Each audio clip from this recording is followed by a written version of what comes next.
बघा, अंतिम पसंतीक्रम लॉक करण्याचे व्हिडिओज तुम्ही भरपूर बघितले असतील, पण मी गॅरंटीने सांगतो की हा व्हिडिओ बघितल्यानंतर जरी तुम्ही प्राधान्यक्रम किंवा पसंतीक्रम दिला असेल तरी तुम्ही डिलीट करून परत प्राधान्यक्रम किंवा पसंतीक्रम देताल.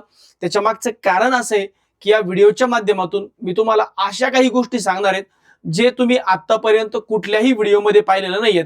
त्यामुळं मी एवढं सांगेल की व्हिडिओ फक्त शेवटपर्यंत बघा. माहिती खूप अभ्यासपूर्ण आहे. ही माहिती काढण्यासाठी किंवा हा डेटा बनवण्यासाठी खूप वेळ घेतला, मान्य आहे. पण महत्वाची गोष्ट अशी की आपल्याला जॉब महत्वाचा आहे आणि चांगल्या ठिकाणी चांगल्या पद्धतीचा जॉब महत्वाचा आहे. म्हणून हा व्हिडिओ शेवटपर्यंत बघा. मी आत्मविश्वासाने सांगतो की हा व्हिडिओ जर तुम्ही शेवटपर्यंत बघितला तर चॅनलला सबस्क्राईब तुम्ही स्वतःहून करणार, लाईक पण करणार व्हिडिओला आणि इतरांसोबत शेअर सुद्धा करणार आणि तुम्ही स्वतःहून कमेंट करून सांगणार की हो, व्हिडिओ अत्यंत अभ्यासपूर्ण आणि महत्वाचा होता. तर बघा, या व्हिडिओच्या माध्यमातून आपण जे फायनल प्राधान्यक्रम किंवा पसंतीक्रम द्यायचे ते नेमके देण्यासाठी कोणते पॅरामीटर्स आवश्यक आहे, कोणत्या गोष्टी डोळ्यासमोर ठेवून प्राधान्यक्रम दिले पाहिजे, जर हे तुम्हाला हा व्हिडिओ तुम्ही शेवटपर्यंत बघितला तर तुम्हाला ते इतरांना विचारण्याची गरज सुद्धा पडणार नाही. व्यवस्थित बघा. बघा, दोन वेगवेगळे पीडीएफ आहेत, दोन वेगवेगळे टेबल आहे.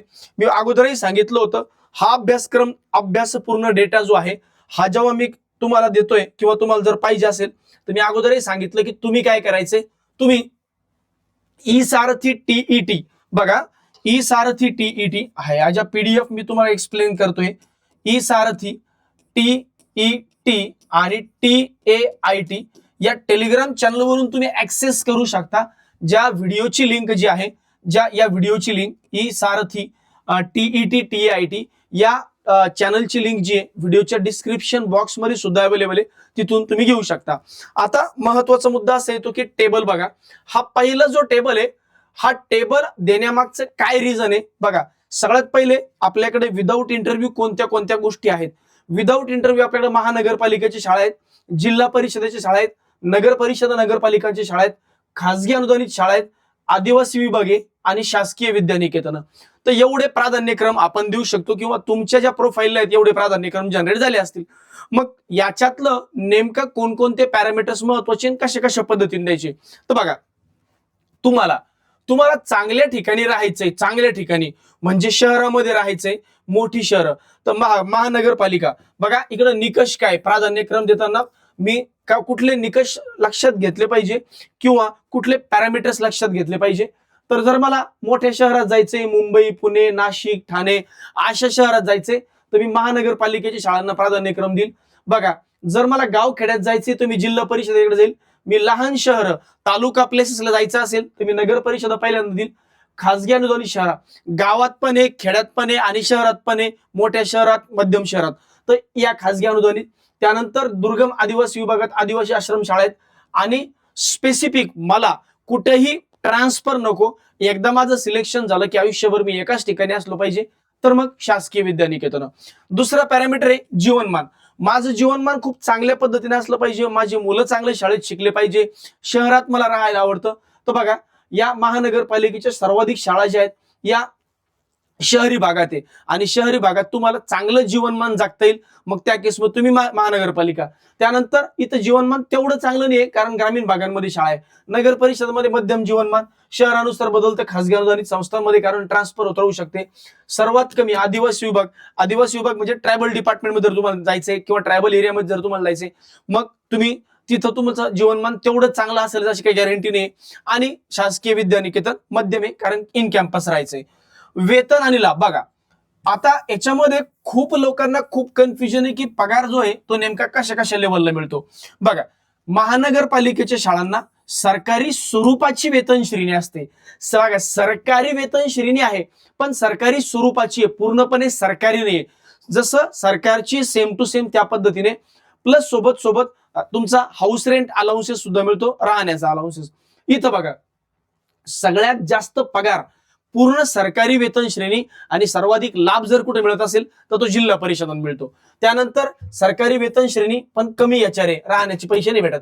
अनुदानाद्वारे आता खासगी अनुदानित संस्था ज्या आहेत त्या अनुदानात सरकारी फंड येणार, मग त्या हिशोबाने तुमचे पगार होणार, सरकारकडून वेतन मिळते.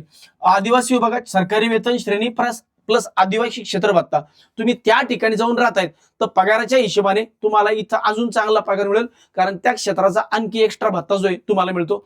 आणि इथं कसं आहे, सरकारी वेतन श्रेणी तर मिळतेच, पण सोबत आदिवासी क्षेत्राची जे विशेष वेतन श्रेणी आहे किंवा विशेष भत्ते आहेत ते सुद्धा तुम्हाला मिळतात. बाकी इथं शासकीय निवेदन, तुम्हाला शासकीय मोफत शासकीय निवास मिळतो आणि वेतन श्रेणी त्याच पद्धतीने. त्यानंतर नोकरीची सुरक्षितता शहरी भागात आहे, चांगली आहे, अत्यंत उच्च. इथं कसं आहे, जिल्हा परिषदांच्या शाळामध्ये तुमची शासकीय नोकरीची 100% सुरक्षितता आहे. कारण उद्या एखादी जिल्हा परिषद शाळा जर विद्यार्थ्यांना रोस्टराभावी जर बंद पडली तर तुम्हाला काय की सगळ्यात चांगली गोष्ट काय की लगेचच्या लगेच दुसऱ्या संस्थांमध्ये, दुसऱ्या जिल्हा परिषदेमध्ये समायोजन करता येतं. इथं समायोजनाचा स्कोप थोडासा कमी असतो. नगर परिषदा असतील, त्यानंतर तुमचे खासगी अनुदानित संस्था असतील. हा, इथं शासकीय विद्यानिकेतन असेल, आदिवासी विभाग असेल, त्यानंतर तुमचा जिल्हा परिषद असेल, या ठिकाणी स्टेबिलिटी, जॉब स्टेबिलिटी खूप चांगली आहे.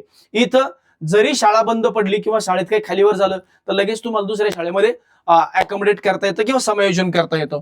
बदली बघा, इथं महानगरपालिकेमध्ये शहराच्या हद्दीत बदली, जिल्हा परिषदेमध्ये त्या जिल्ह्यात कुठेही बदली होऊ शकते, नगर परिषदेमध्ये त्याच शहराच्या हद्दीत, खासगी अनुदानित शाळामध्ये एकाच शाळेत ऑफकोर्स, आदिवासी विभाग क्षेत्रात, आदिवासीच्या परिक्षेत्रात, आणि या योजनेअंतर्गत तुमचे जिथं जिथं शासकीय विद्यानिकेतन आहे त्या ठिकाणी.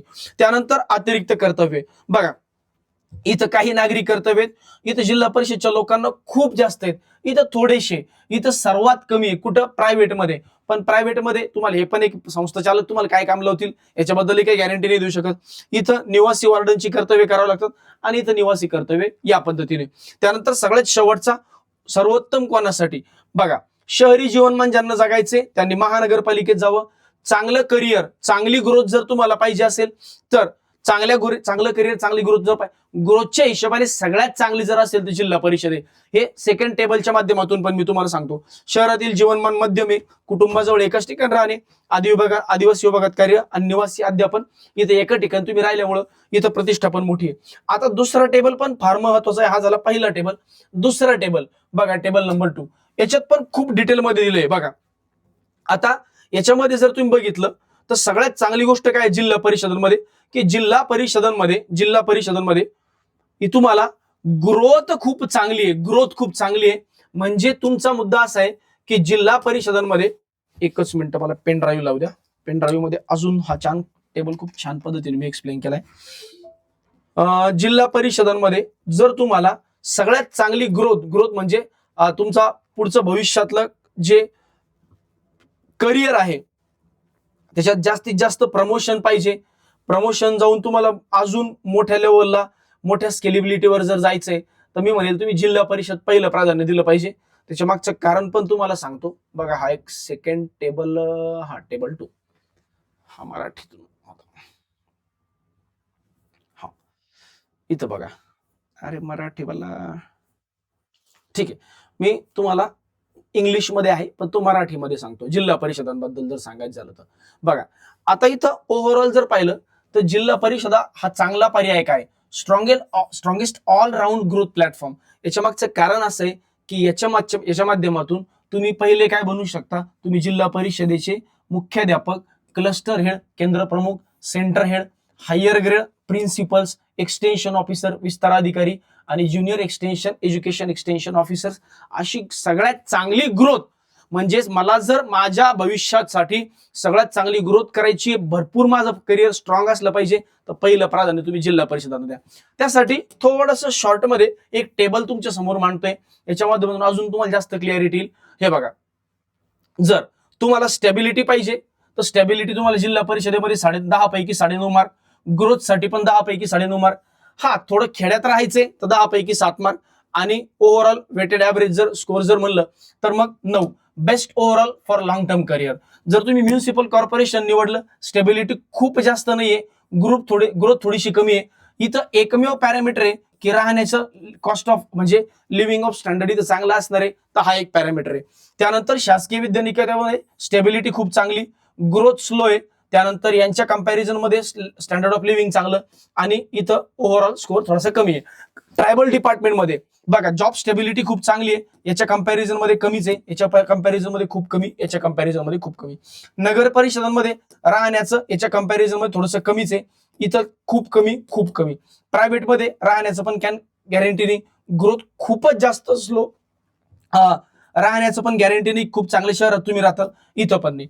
तर ओव्हरऑल जर तुम्ही पाहिलं तर हे चार पैकी म्हणजे या चार पैकी तीन पॅरामीटर्सवर, चार पैकी तीन पॅरामीटर्सवर जिल्हा परिषदा खूप चांगल्या लेवलला तुम्हाला लॉंग टर्म करिअर ग्रोथ आणि भविष्यामध्ये तुम्हाला चांगला पगार, चांगली जॉब स्टेबिलिटी मिळवून देतील चार पैकी तीन पॅरामीटर्स मध्ये. म्हणून नॉर्मली आज सगळेजण म्हणतात की जिल्हा परिषदांना पहिला प्राधान्यक्रम द्यावा. आता यात पण पुन्हा वेगवेगळ्या गोष्टी पडतात, वेगवेगळ्या गोष्टी पडतात.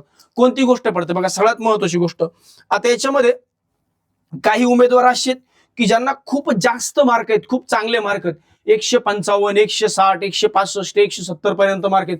काही उमेदवार असे आहेत की ज्यांना रेंज बाउंड मार्क आहेत, जसं 120 ते 140, 150 पर्यंत, आणि काही उमेदवार बिलो 120 आहे.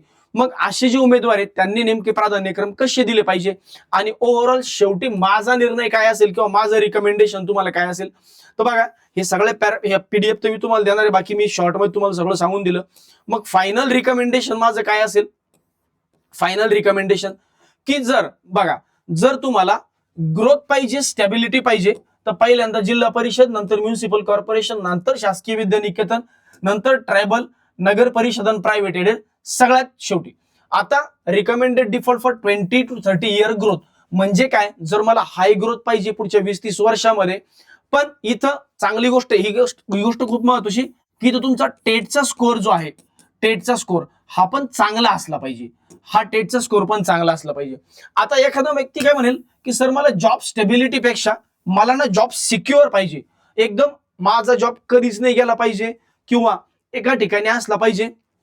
त्या केसमध्ये बघा शासकीय विद्यानिकेतन पहिल्यांदा, त्यानंतर tribal department, ZP, municipal corporation, नगर परिषदा, private aided. Use if government service security matters more than location or promotion. म्हणजे मला जॉब एकदम स्टेबल पाहिजे, एकाच ठिकाणी पाहिजे, मला मरमर नको, खेड्यात नको, व्यवस्थित पद्धतीने पाहिजे, तर मग पहिला प्राधान्य तुम्ही कुणाला द्या, शासकीय विद्यानिकेतना. ज्यांचं म्हणणं आहे की नाही मला लाईफस्टाईल चांगली पाहिजे, 2 रुपये कमी भेटले चालते, पण लेकरं चांगल्या शाळेत शिकले पाहिजे, मला भविष्यात तिथं फॅसिलिटी चांगले पाहिजे, एज्युकेशन असेल, हेल्थकेअर असेल, सगळ्या गोष्टी, मग तुमचं पहिलं प्राधान्य म्युनिसिपल कॉर्पोरेशन, त्यानंतर शासकीय विद्यानिकेतन, त्यानंतर नगरपालिका, त्यानंतर जवळपासचे झेडपी, त्यानंतर रेप्युटेड एडेड शाळा, आणि सगळ्यात शेवटी ट्रायबल डिपार्टमेंट. कारण ट्रायबल डिपार्टमेंटची शाळा एकदम आदिवासी विभागात असतील, ते तुम्हाला चांगलं हेल्थकेअर किंवा चांगलं एज्युकेशन तुम्ही तुमच्या मुलांना एक्सपेक्ट करू नाही शकत. तर अशा पद्धतीने माझं फायनल जे आहे ते रिकमेंडेशन असेल. बाकी तीन महत्वाच्या गोष्टी आहे, जर तुम्हाला खूप चांगले मार्क असतील तर तुमचं उद्दिष्ट फक्त सिलेक्शन नसून बेस्ट पॉसिबल सिलेक्शन असलं पाहिजे. म्हणजे जर मला 160 प्लस मार्क आहे तर मी चिल्लर चाल्लर शाळा निवडणारच नाही, मी बेस्ट आणि बेस्ट शाळा निवडणार. मग त्या केसमध्ये मी जिल्हा परिषद किंवा म्युनिसिपल कॉर्पोरेशन किंवा शासकीय विद्यानिकेतन हेच माझे पहिले तीन प्रेफरन्स ठेवेल, मग यात खालीवर असू शकतं. तर हा झाला पहिला मुद्दा, जर माझे स्कोर खूप चांगला असेल, कारण माझं कन्फर्म सिलेक्शन आहे, माझा स्कोर चांगला आहे याचा अर्थ माझं सिलेक्शन कन्फर्म आहे. मग माझं सिलेक्शन कन्फर्म आहे, मग सिलेक्शन चांगल्यातलं चांगलं कसं निवडता येईल त्याच्यावर फोकस करा. दुसरा मुद्दा, जर मला ऍव्हरेज मार्क असतील तर चांगली शाळा आणि सिलेक्शन प्रोबेबिलिटी यामध्ये बॅलन्स ठेवा, की सिलेक्शन पण झालं पाहिजे आणि एखादी चांगली शाळा पण भेटली पाहिजे. मग चांगल्यामध्ये तुम्हाला जिल्हा परिषद भेटेलच याची गॅरंटी नाही, मग त्या केसमध्ये तुम्ही थोडं कॉम्प्रोमाइज करून नगर परिषदा, प्रायव्हेट एडेड किंवा ट्रायबल डिपार्टमेंट मध्ये जाऊ शकता. जसं की मी नेहमी सांगतो की जॉबची पॉसिबिलिटी तुम्हाला लागण्याची खूप कमी आहे, तर मग तुम्ही ट्रायबल डिपार्टमेंट पहिले टाका किंवा थोडं कोकण एरियामध्ये पहिले प्राधान्यक्रम द्या, कारण तिथं प्रत्येक जण जाईलच याची गॅरंटी नाही. किंवा पूर्व महाराष्ट्र जो आहे, पूर्व विदर्भ जो आहे तिकडे तुम्ही जाऊ शकता, किंवा उत्तर महाराष्ट्रामध्ये नंदुरबार कडे जाऊ शकता. तर या पद्धतीने जर तुम्ही गेलात तर पॉसिबिलिटी थोडी जास्त असते. हायेस्ट कट ऑफ जास्त कुठे लागू शकतो, म्युनिसिपल कॉर्पोरेशन असेल, त्यानंतर पश्चिम महाराष्ट्र असेल, इथं हायेस्ट कट ऑफ लागण्याची ही दाट शक्यता आहे. त्यानंतर पुढचा मुद्दा येतो, जर मला बिलो ऍव्हरेज मार्क असतील तर प्रेफरन्स कमी देऊन संधी नका गमवू. बघा जर तुम्हाला कमी मार्क असतील, हायेस्ट मार्क असतील, तर तुम्ही कमीत कमी प्रेफरन्सवर पण सिलेक्शन मिळवणार. पण जर तुम्हाला मार्क्स कमी असतील तर तुम्हाला पूर्ण प्राधान्य द्यावे लागतील, कारण तुम्हाला बेस्ट पॉसिबल पॉसिबिलिटी जनरेट करावी लागेल की एवढ्या मोठे जसं 100, जर तुमच्या प्रोफाईलवर 100 प्राधान्यक्रम आहे, 100चे 100 देऊन टाका. इकडं 200 तर 50चे 50 विदाऊट इंटरव्ह्यू देऊन टाका. तर म्हणून ज्यांना थोडा स्कोअर कमी आहे त्यांनी पॉसिबिलिटी सिलेक्शनची वाढवायची आहे आणि ऍक्सेप्टेबल असलेल्या शाळा आणि मॅनेजमेंट कव्हर करा. कारण प्रायव्हेट एडेड मध्ये हायेस्ट स्कोअरवाला कॅन्डिडेट कधीच प्रायव्हेट एडेड रिकमेंड करणार नाही किंवा त्याला जास्त प्राधान्य करणार आहे. हा, प्रायव्हेट एडेड कोण देऊ शकतो की रयत सारखी संस्था आहे, स्वामी सारखी संस्था आहे, संभाजीनगरला एसबी सारखी संस्था आहे, इथं देऊ शकतो. का? कारण की मोठ्या शहरात आहे, संस्था मोठी आहे, ट्रान्सफर चान्सेस भरपूर ठिकाणी असतात, काही कामाचा ताण नाहीये. त्यामुळे या 2-4 टिपिकल संस्था जर सोडल्या तर बिलो वाल्या मार्कांनी प्रायव्हेट एडेडला पहिले प्राधान्य द्या. त्याच्या मागचं कारण असं प्रायव्हेट एडेड असेल, ट्रायबलवाले असेल, यांना पहिले 2-3 मध्ये ठेवा. त्याच्या मागचं कारण असं की तिथं चांगल्या मार्कावाले लोक खाली राहतील किंवा त्यांना खाली प्रेफरन्स देतील. हे प्रेफरन्स आपण थोडेसे वरती ठेवा. तर ओव्हरऑल हा माझा अनुभव आहे की या पद्धतीने जर तुम्ही प्राधान्यक्रम दिले तर सिलेक्शनची पॉसिबिलिटी पण वाढेल आणि चांगल्या ठिकाणी सिलेक्शन तुम्हाला मिळेल, चांगल्या ठिकाणी सिलेक्शनची पॉसिबिलिटी सुद्धा वाढेल. तर अशा पद्धतीने हा एकदम इत्यंभूत अभ्यास करून बनवलेला व्हिडिओ आहे. हा व्हिडिओ तुम्ही शेवटपर्यंत बघितला असेल तर मी गॅरंटीने सांगतो तुमचे सगळे डाऊट क्लिअर झाले असतील. आता पुढच्या व्हिडिओच्या माध्यमातून आपण विथ इंटरव्ह्यू वाले जे प्रायव्हेट मॅनेजमेंट संस्था आहेत तर त्यांच्यामध्ये प्रेफरन्सेस कशी दिले पाहिजे या संदर्भात हा पुढच्या व्हिडिओच्या माध्यमातून समजून घेऊया. तोपर्यंत या व्हिडिओला लाईक करून ठेवा, चॅनलला सबस्क्राईब करून ठेवा आणि हा व्हिडिओ तुम्हाला कसा वाटला मला कमेंट बॉक्समध्ये नक्की कळवायला विसरू नका. मला असं वाटतं हा व्हिडिओ झाल्यानंतर कुणाला कुठलाच डाऊट राहता कामा नये एवढा इत्यंभूत अभ्यासपूर्ण हा व्हिडिओ जो आहे हा मी बनवण्याचा प्रयत्न केलाय. बाकी तुम्हाला कसं वाटलं मला कमेंट बॉक्समध्ये ऐकायला नक्की आवडेल. धन्यवाद.